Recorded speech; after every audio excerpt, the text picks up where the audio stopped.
Welcome to the Near Memo, a weekly conversation about search, social, and commerce. What happened, why it matters, and the implications for local. So let's move on to my David. Were you all done? Okay, great. Let's move on to the final item today, which is kind of a combination of something which is a study of AI overview frequency and Jess Peck's article, How and Why Google Made Its Own Product Worse, which talks about some of the inherent flaws of AI overviews and the problems of AI in search. SE Ranking did a big study of the frequency and appearances and characteristics of AI overviews.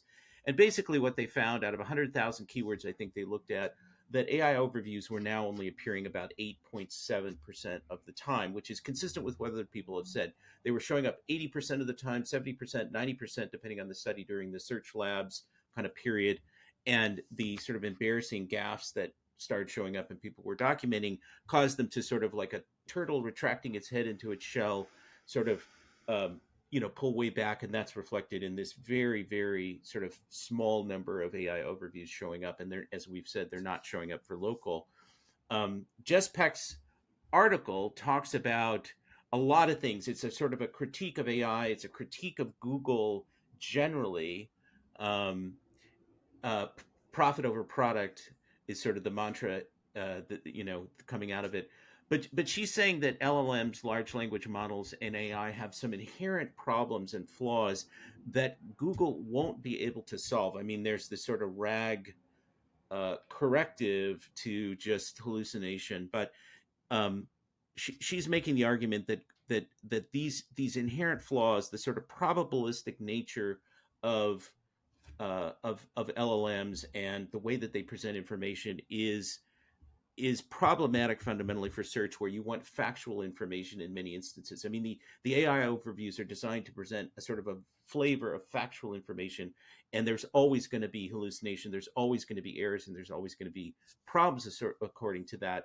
And so if Google sort of sticks those with, any frequency at the top of search results, it's making the SERP worse, and it's potentially compromising Google's brand and the quality and credibility of that information.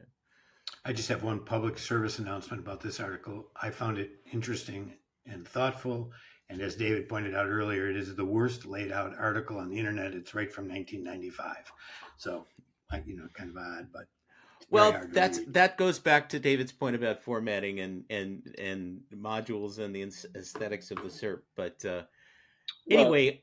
Yeah, go ahead. Actually, I think it goes back to the critique of Google rewarding sites that all look the same, and it's like there's a reason that they reward sites that look the same, because it's actually a better browsing experience. So I don't know. I thought that I don't want to take away from the quality of the conclusions and theses of the article, though, Greg. So I think no, you can critique it. Go ahead. Yeah. I mean, I'm not attached.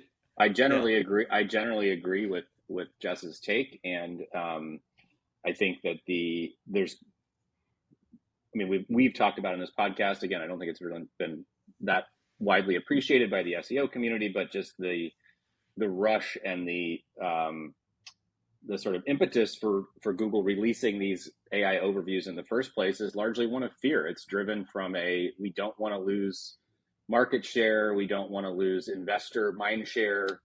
We don't want to be perceived as being behind the eight ball with respect to OpenAI and ChatGPT. And so we have to sort of prove that that our technology can kind of keep pace. And I think that that's a really bad starting point to try to launch a major new part of your product, first of all. And second of all, they clearly have not done any thinking about query deserves AI, right? Or hadn't done any thinking about query deserves AI. In fact, in many cases, their existing featured snippets did a perfectly good job of answering questions. And so to replace a very well-tuned part of their historical algorithm with this new innovation, in major air quotes, introduced out of fear, I think was just a colossal mistake. And that the better way to do this would have been to incrementally increase the percentage of queries for which AI appeared once they got to a certain level of confidence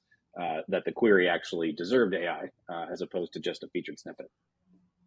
Just on a totally tangential note, it speaks to the buzz around how Google and OpenAI were so far ahead of Apple, all of that sort of, and how Apple had to respond.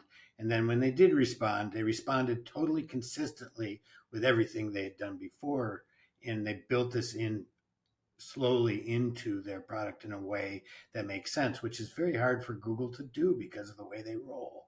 In fact, Liz Reed doubled down and said, it's okay to take chances. We're going to screw up, but we need to keep taking those big, big chances. And, but I mean, the motivation, it's going to continue.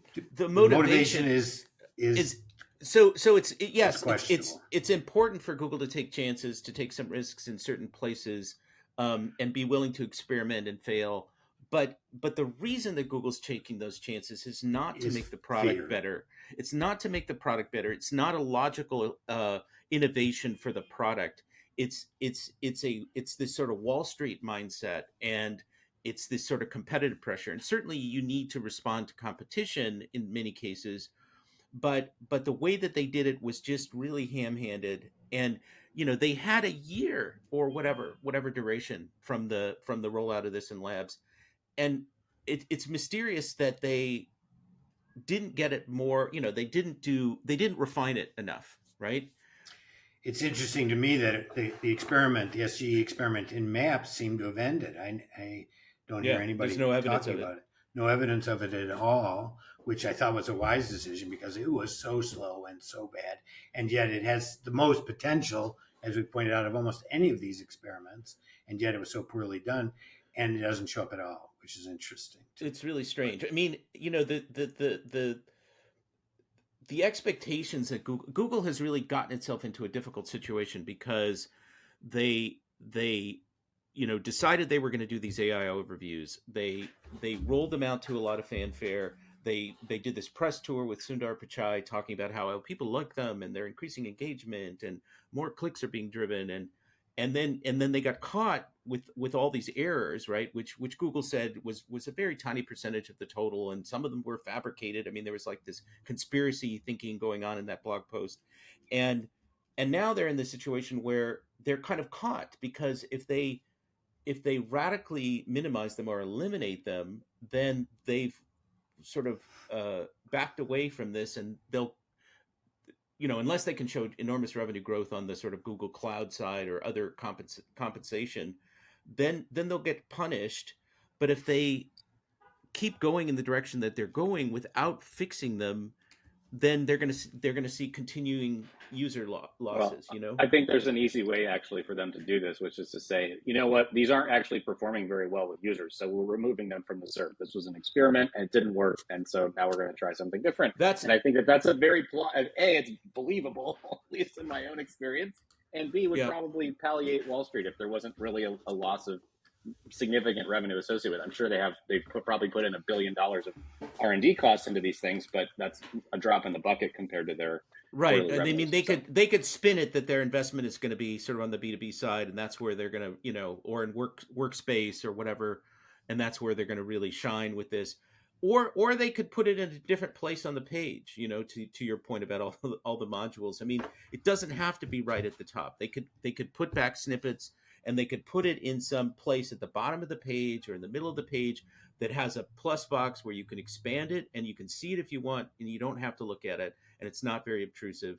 And that might be a way for them to go and to figure out where it makes the most sense from a keyword or query phrase standpoint, and only put it in those places, very sort of high level informational queries, right, about things that they feel very confident about. The analogy could be healthcare information, where they did deals with specific providers and were very, very conscientious and structured around that data.